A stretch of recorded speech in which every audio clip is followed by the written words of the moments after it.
Good morning. Welcome to Sunday worship at the First Unitarian Universalist Society of Burlington. We acknowledge that our UU meeting house and many of our homes, our schools, and places of work are built on the unceded lands of the Western Abenaki people.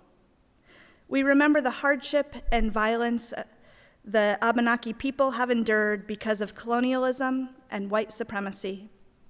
We give thanks for the opportunity to share in this place, to protect it, and to care for all who live here. We come to this place not because we have things all figured out, but to make sense of and meaning of this world. We come to this place to know each other and to be known, and in turn, to care for each other. We come to this place to do what we can to make the world a better place. We each have different contributions to offer, and so it takes all of us. I am so glad you are here today with us, whether you are long-term members, new members, friends, or visitors. Whatever it took you to get here with us this morning, you belong here. Whatever burdens and joys you are carrying, you belong here. Whatever are your hopes, your joys, your sorrows, and your fears, you belong here. We welcome you to bring your full self. I am Rowan Van Ness, your ministerial intern. Our developmental senior minister, Reverend Patricia Hart, is leading this service. We have 3 announcements today. After the service, all are invited to join our Zoom coffee hour for some community fellowship. You will find the link to join in the e-news blast and on our website, uusociety.org. We use breakout rooms so everyone has a chance to hear and be heard if they'd like. I hope you'll participate. I'm really looking forward to getting to know more of you. The high school youth group, children and families are gathering this afternoon at the Oakledge Park from 3 to 5 p.m. near the playground. The youth group will be meeting near the treehouse or the cove. Bring your favorite outdoor toys, a snack, a chair, whatever makes you comfortable. There won't be any formal programming, just a time to get to know and enjoy each other, and there may even be ice cream. Families with kids of different ages will be there to meet you. I plan to be there myself, and Reverend Tricia will also be stopping by, and we both hope to see you there. Next Sunday, September 19th at 10 a.m., while our live stream service is broadcast from inside the sanctuary, Reverend Tricia and Erica will be leading a brief water communion ceremony on the front steps of the meeting house outside, open to all, especially families with children. After the ceremony, Reverend Tricia will join the live stream indoors, and everyone else will stay outside on the grounds for some coffee, snacks, and fun with an entertainer called the Big Blue Trunk. At around 10:45, parents will be invited to partake in a parent circle to discuss their hopes for the new year, while childcare staff supervise the children as they play. A grateful thanks for all who made this service possible today, in front of the cameras and behind the scenes. Special thanks to Woody Fulton and Dave McFeeters for wrangling the technology, and to James Stewart, our music director. Come, let us worship together.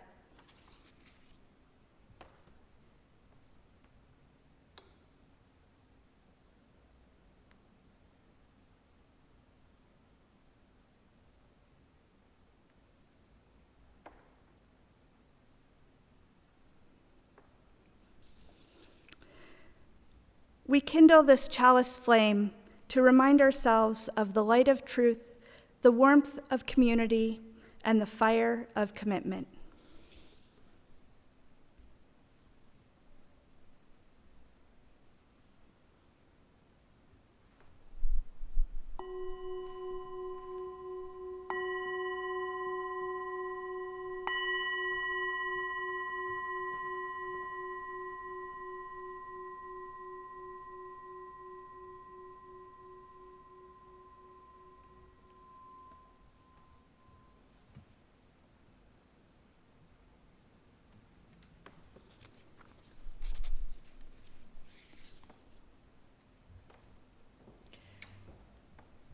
Thank you, Rowan.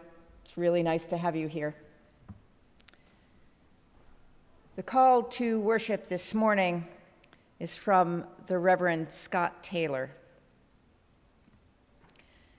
As so much closed, he writes, we were opened.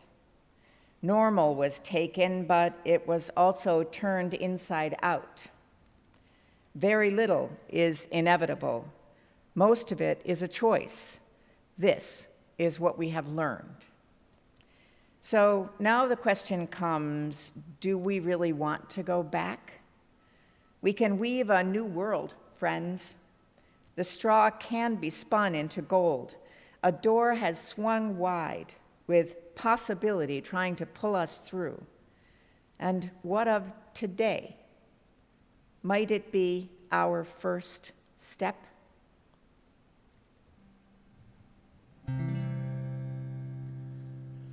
So I really wish that all of you were here so that we could sing this song together. Kind of feels like a song that needs everybody.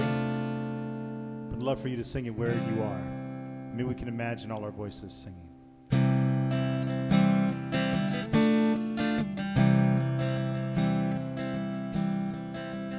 We are going, heaven knows where we are going, but we know within, and we'll get there.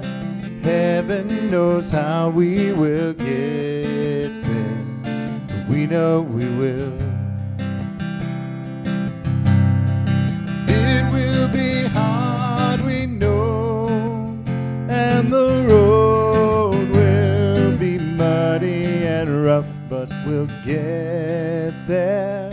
Heaven knows how we will get there, but we know we will. Sing that again. We are going. We are going. Heaven knows where we are going, but we know within. And we'll get there. Heaven knows how we will get there, but we know we will. It will be hard. It will be hard, we know, and the road will be muddy and rough, but we'll get there.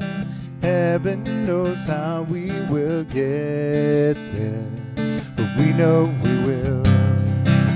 Sing, ooh-ya-ya, ooh-ya-ya, ooh-ya-ya, ooh-ya-ya, ooh-ya-ya, ooh-ya, ooh-ya-ya, ooh-ya-ya, ooh-ya-ya, ooh-ya. We are going. We are going. Heaven knows where we are going, but we know within, and we'll get there. And we'll get there. Heaven knows how we will get there, but we know we will. And it will be hard. It will be hard, we know, and the road will be muddy and rough, but we'll get there. Heaven knows how we will get there, but we know we will. Ooh-ya-ya, ooh-ya-ya, ooh-ya-ya, ooh-ya-ya, ooh-ya-ya, ooh-ya-ya, ooh-ya-ya, ooh-ya-ya, ooh-ya-ya, ooh-ya-ya, ooh-ya-ya, ooh-ya-ya, ooh-ya-ya. Ooh-ya-ya. Thank you.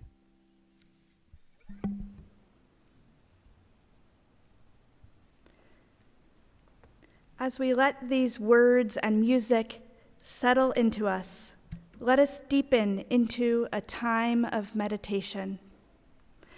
We will begin by sharing the joys and sorrows of our community, and then hold a brief time of silence. Let us begin with 3 deep breaths, one for the solid earth beneath us.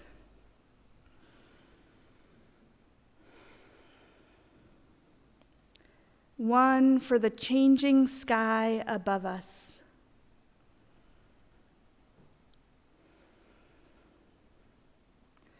And one for the living waters all around us.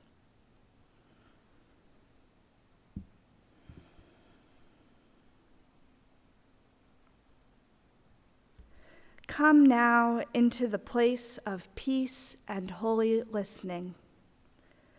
Let us hear these words of joy and sorrow for this day, Sunday, September 12th, 2021. Some stones of joy and sorrow. So many sorrows in our lives, all mixed up with the joy and gratitude as well. A whole bunch. For September 11th, 2001, that day 20 years ago that seemed to change the world.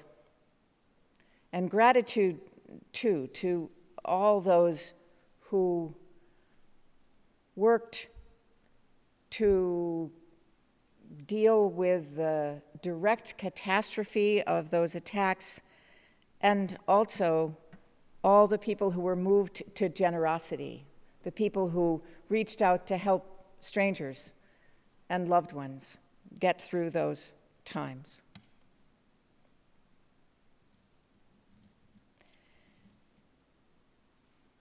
Some lovely stones of joy for the coolness of September, the anticipation of beautiful fall,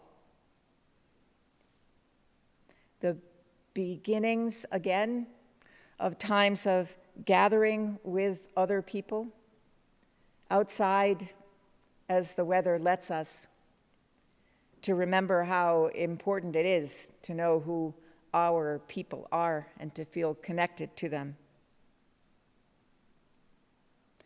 For the joy of life, for the joy of being here this day. And let us remember what this community reminds us, that if we let it, the joys and sorrows of one person are held in community and become the joys and sorrows of all of us.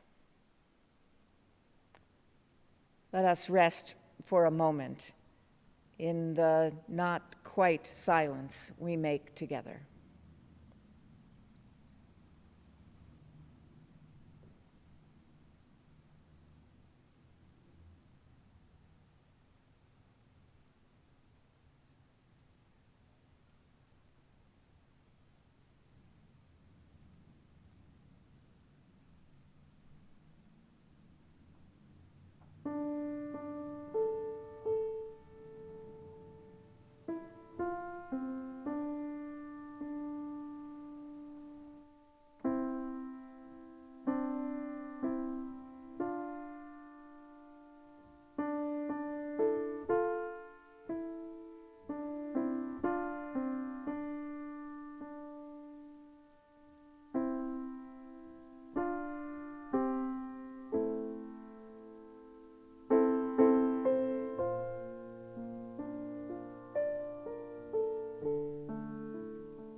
A number of years ago, I served as the Environmental Justice Program Associate at the UUA's Washington Office for Advocacy.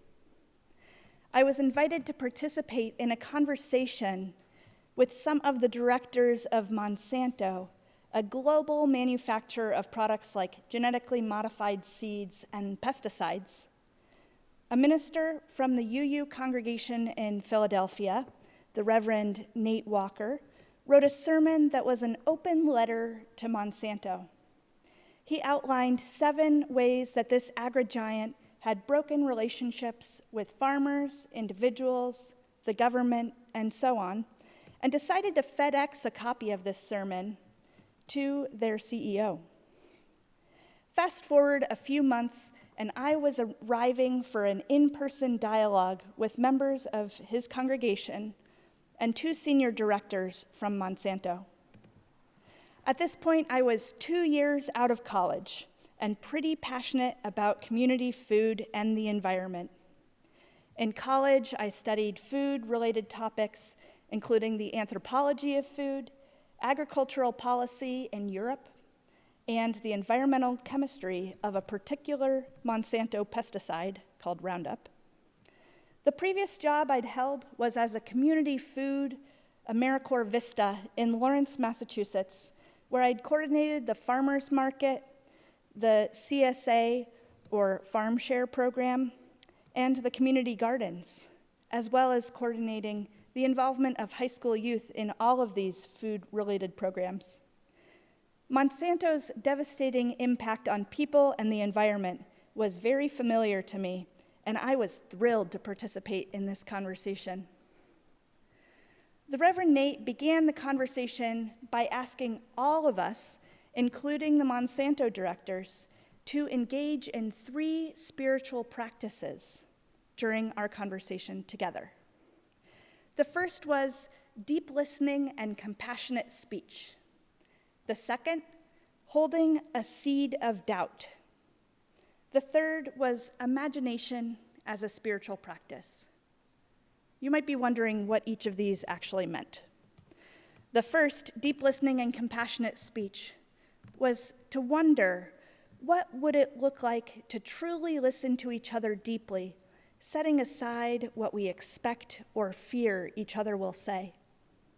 How can I form my words to speak compassionately? The second, holding a seed of doubt, when I'm entering into a conversation with my own clear ideas and beliefs, how is it that I know what I know is actually true? What if I have it wrong? What if my ideas only represent a tiny portion of a much larger truth?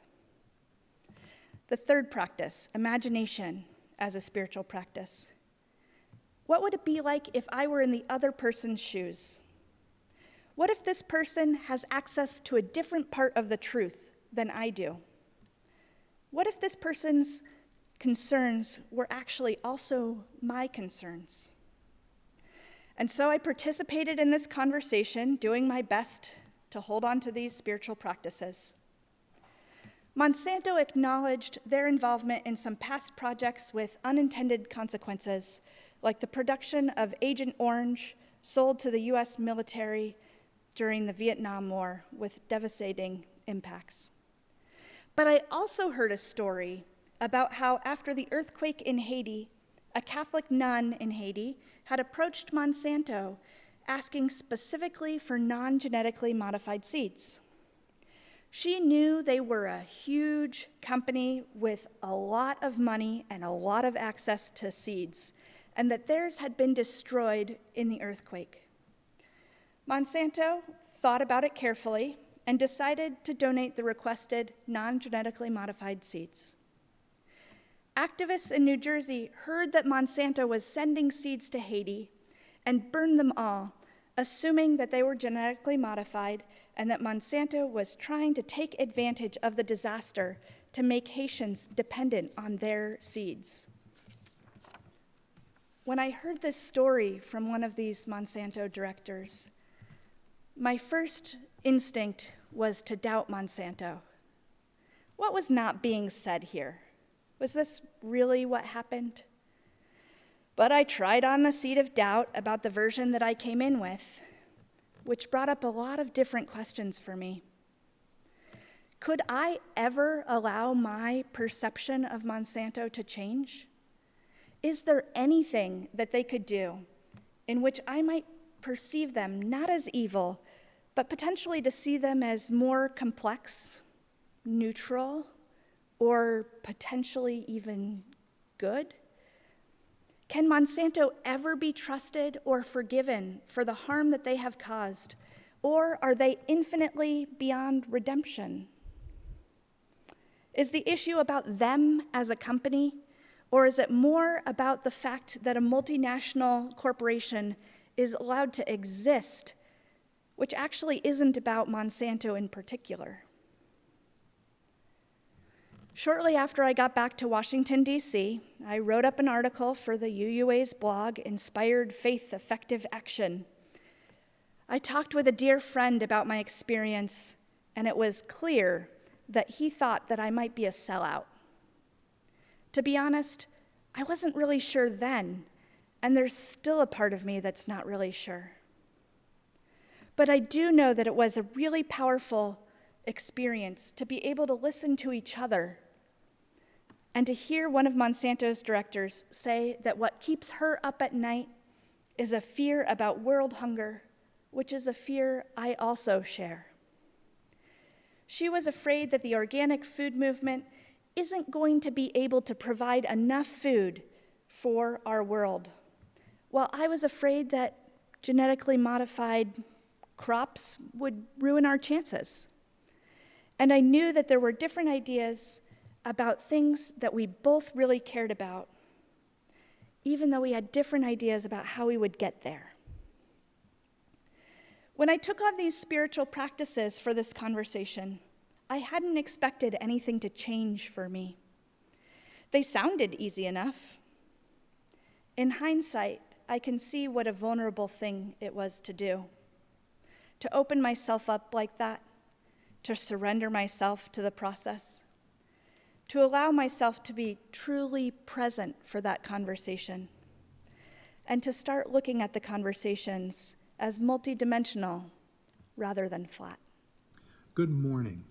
We are Carolyn and Richard Smiles, members of this congregation, and we serve on the board of Chittenden Asylum Seekers Assistance Network, referred to as CASN.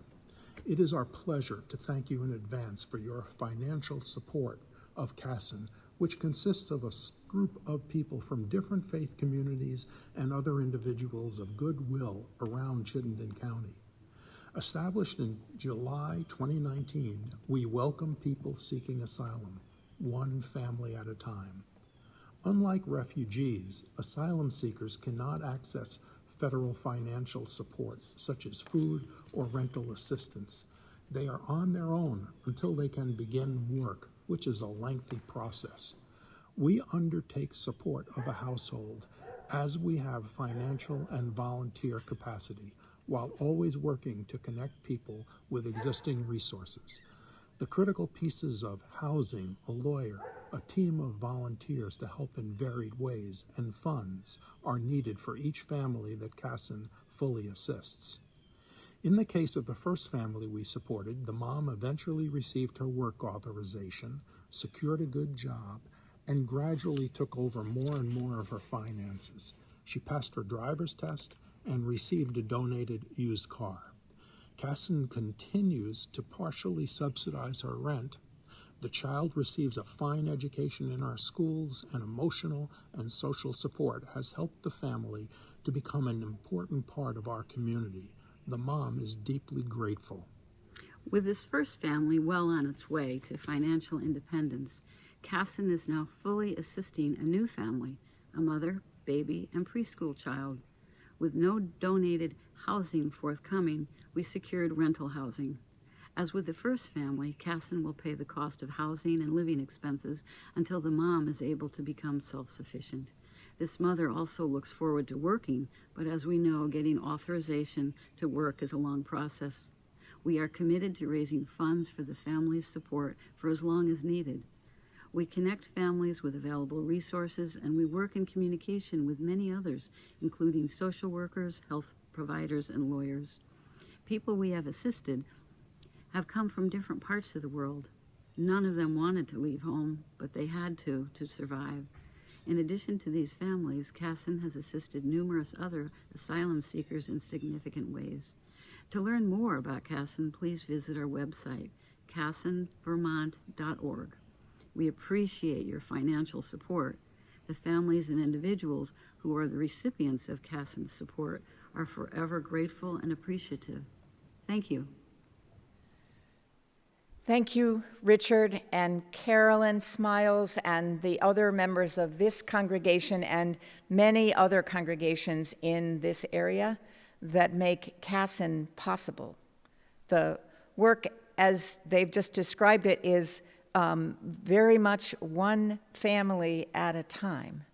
It's intense, it's challenging, and financial support makes it possible, which is where I encourage you to be part of that financial support. Your gifts this whole month of September are going to support the work of Casson, as well as the work of this congregation. So your gifts make a difference. Woody's about to show you how to give. I hope you will think seriously about what difference you might make in strangers' lives. And let us remember, as we say every week, that we dedicate these gifts in the service of our mission, to inspire spiritual growth, to care for one another and our community, to seek truth, and to act for justice.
So yesterday, amid many, many memories of September 11th, the poignant and terrifying stories of 20 years ago, a particular thread on Twitter caught my attention. Maybe some of you saw it too. A woman was telling the story of what happened to her father on that beautiful blue sky morning. He was on a flight from Ohio to Denver, where his home and his family were. And during the flight, the pilot came on the PA system and said that there was a security issue, that the flight needed to end early and that they would land in Omaha, Nebraska.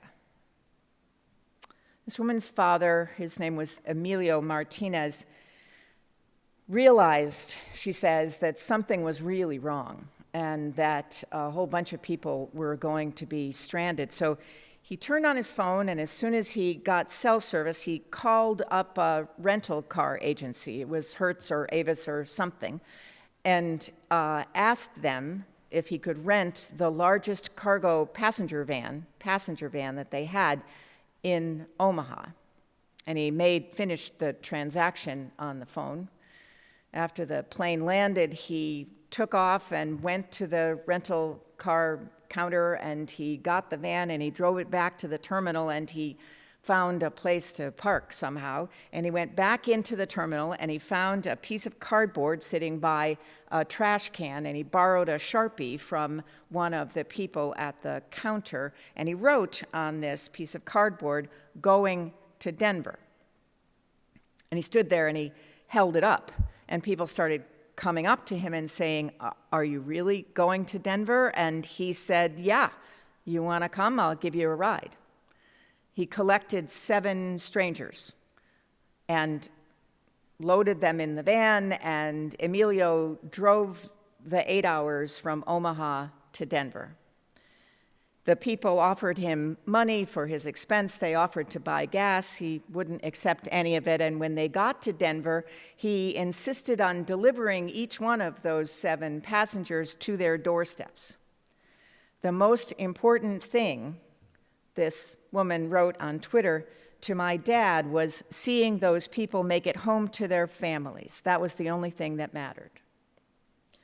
Her father died in 2016, and she wrote this thing yesterday because she wanted to connect with some of the 7 people that her father had helped 20 years ago to get home. It was a wonderful, inspiring story of human beings being creative and finding ways to help one another and take care of strangers, assuming the best of other people and finding it.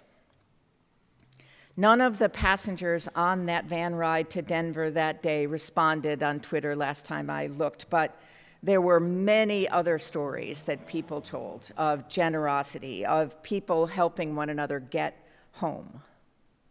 I remember one in particular because I have such a vivid image. This was a person who was still grateful for a stranger in Manhattan on that day who came out and gave this woman's 75-year-old grandmother a pair of sneakers because this woman was trying to walk from lower Manhattan up to Midtown to someplace where she might be able to get home.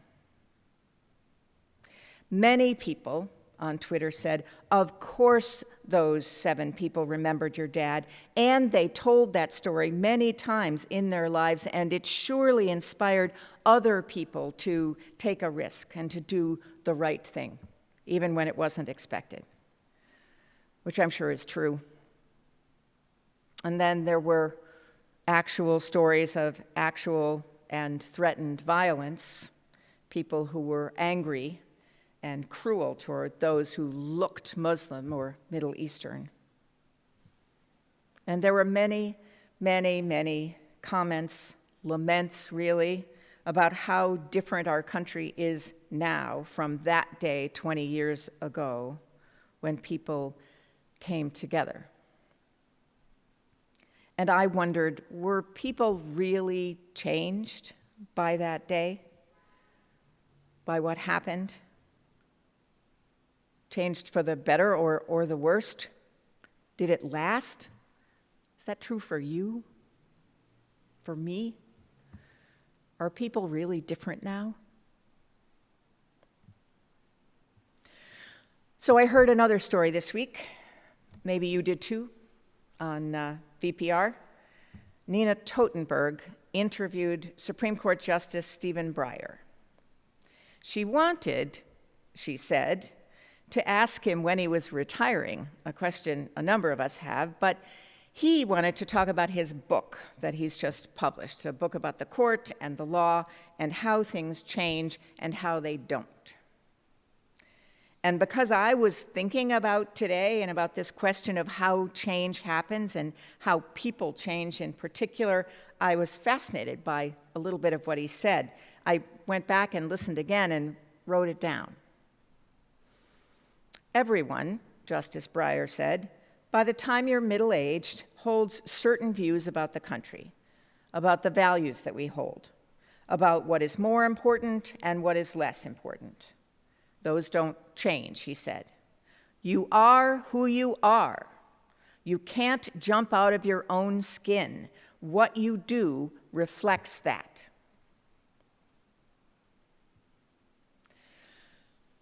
I have to admit, this made a good bit of sense to me. It does. I pretty much think that way too. And I'm fascinated more and more the older I get about how it is that people sometimes do change who they are, or at least who they've been. Rowan's story of the difference it made when she was meeting with executives from Monsanto, the difference it made to choose to listen compassionately, to hold a seed of doubt, daring to wonder how sure she was about her own convictions, deeply held convictions, how she came to know what she knows. I find this a powerful story because Rowan didn't change her mind about health and food and damage to the environment and the dangers of capitalism. All of those things are still part of her. But because of the spiritual focus that she took on that day and since, she regarded the people that she was sitting across the table from, their motives and their values, she saw them differently. Rowan's story raises the really important question, what happens when we allow our perceptions to change? This is hard for people, allowing our perceptions to change. I agree with Justice Breyer. Most of us from middle age or probably a long time before that are pretty certain about our values. What is more important? What is less important? Where we stand, where we plant ourselves, which is good. We're Unitarian Universalists. We come as we are. Part of what and who we are as religious people is committed justice seekers. We want the world to be a better place.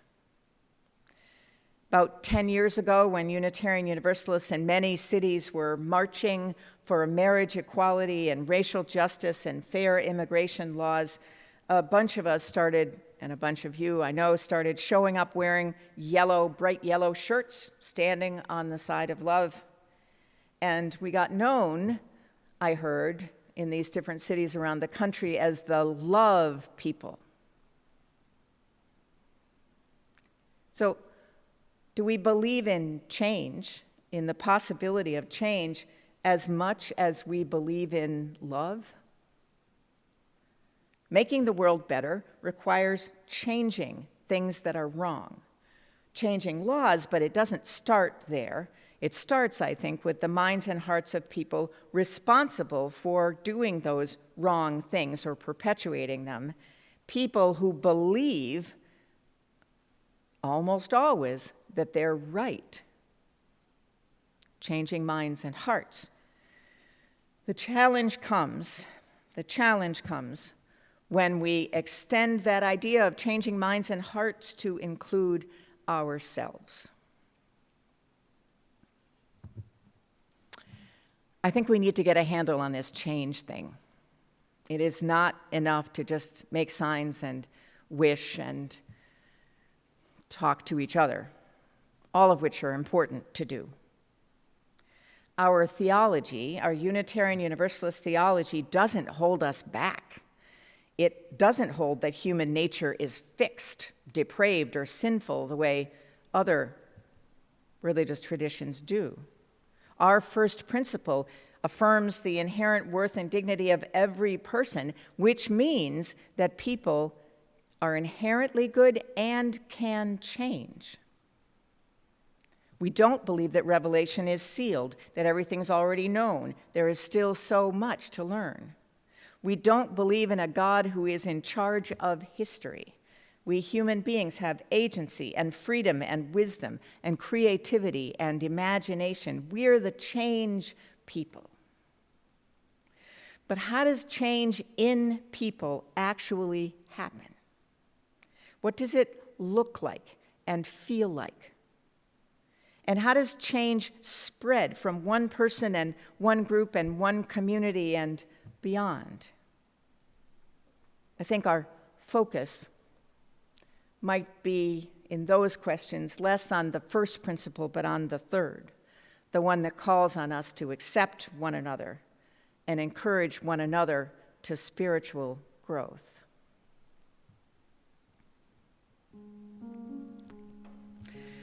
In July, a couple of months ago, Erica and I went to Star Island. We were there for a week at the Faith Development Workshop. The conference goes on all weekend. Erica and I participated in a particular workshop, the bold title of which was Religious Education as a Tool for Adaptive Change. We were invited in this workshop to ask ourselves pretty fundamental questions like, when were you first called to spiritual leadership? I want to ask that of you. When, how were you first called to spiritual leadership, whatever your job is? What was changing around you at the time?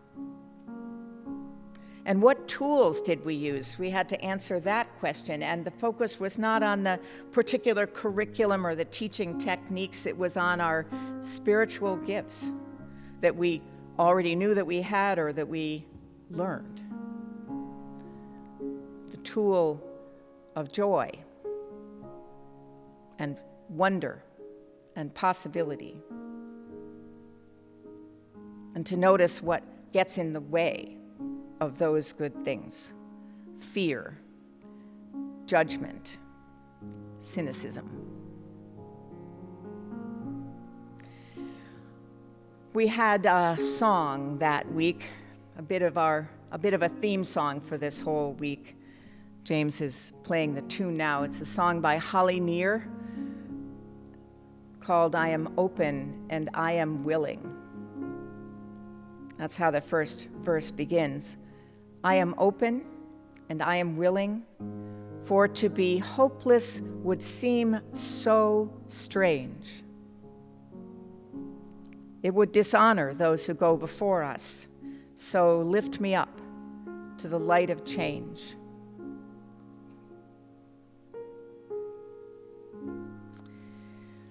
I do not believe that there are times when people become more cruel because of what's happening in the world, when people are invited into hate and they accept that invitation.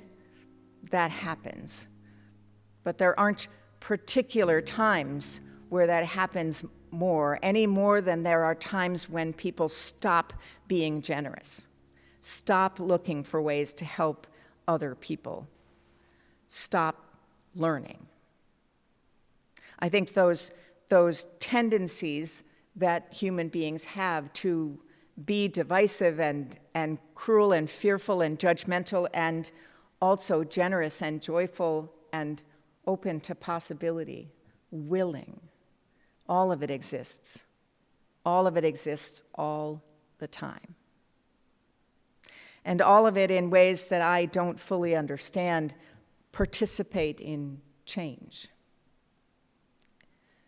Stuff happens, and we see the world in a new way. Stuff happens to one of us, and that one talks to another whose eyes and hearts and mind is also open. I think change is, in fact, our work, And I think it starts with us, not once, but over and over and over. And as we understand the spiritual gifts, the heart gifts, the imagination gifts that we always have access to, as we understand that those are our tools for change as much as marching and writing letters and demanding, understanding that our own certainty is a gift and our own wondering and questioning, that's a gift too. We are the change people, which makes me glad. Let us lift one another up into the light of change. So may it be. So may it blessed be.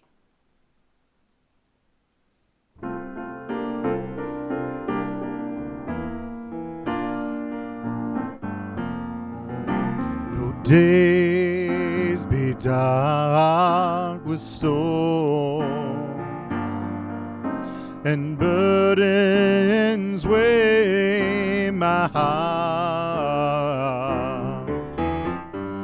though troubles wait at every turn, I know I can go on.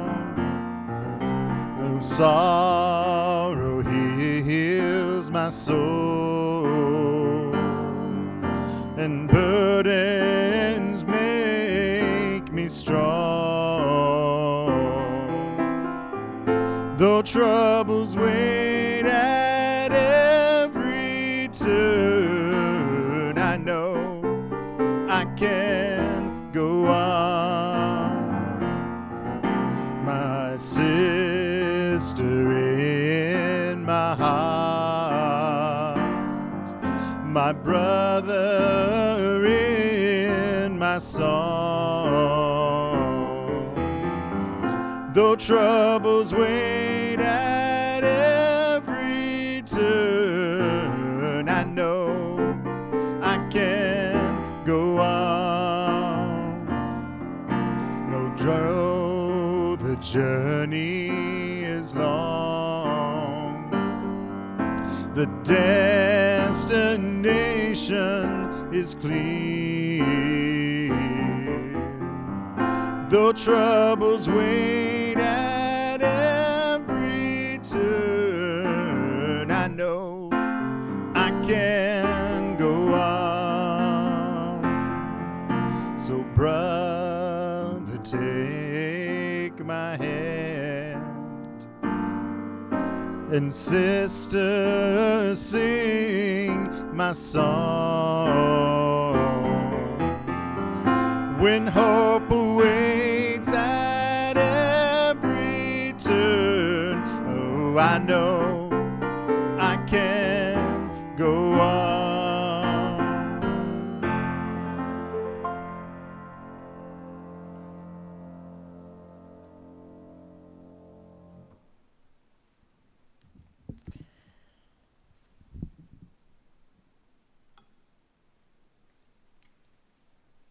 Say the words with me. We extinguish this flame, but not the light of truth, the warmth of community, or the fire of commitment. These we carry in our hearts and share with the world until we are together again. The benediction today is a small part of The Hill We Climb, the poem written by Amanda Gorman at the last inauguration, the National Youth Poet Laureate, the youngest in U.S. history. She wrote, "We will raise this wounded world into a wondrous one. We will rebuild, reconcile, and recover. Our people, diverse and beautiful, will emerge battered and beautiful. The new dawn blooms as we free it. For there is always light If only we're brave enough to see it. If only we're brave enough to be it. Go in peace. I am open and I am willing, but to be hopeless would seem so strange. It dishonors those who go before us. So lift me up to the light of change. There is hurting in my family, and there is sorrow in my town, and there is panic all across the nation, and there's a wailing world all around. But I am open and I am willing, but to be hopeless would seem so strange. It dishonors those who go before us. So lift me up to the light of change. May the children see more clearly. May the elders be more wise. May the winds of change caress us, even though they burn our eyes. I am open and I am willing, but to be hopeless would seem so strange. It dishonors those who go before us. So lift me up to the light of change. Give me a mighty yoke to hold my confusion, and give me a desert to hold my fears.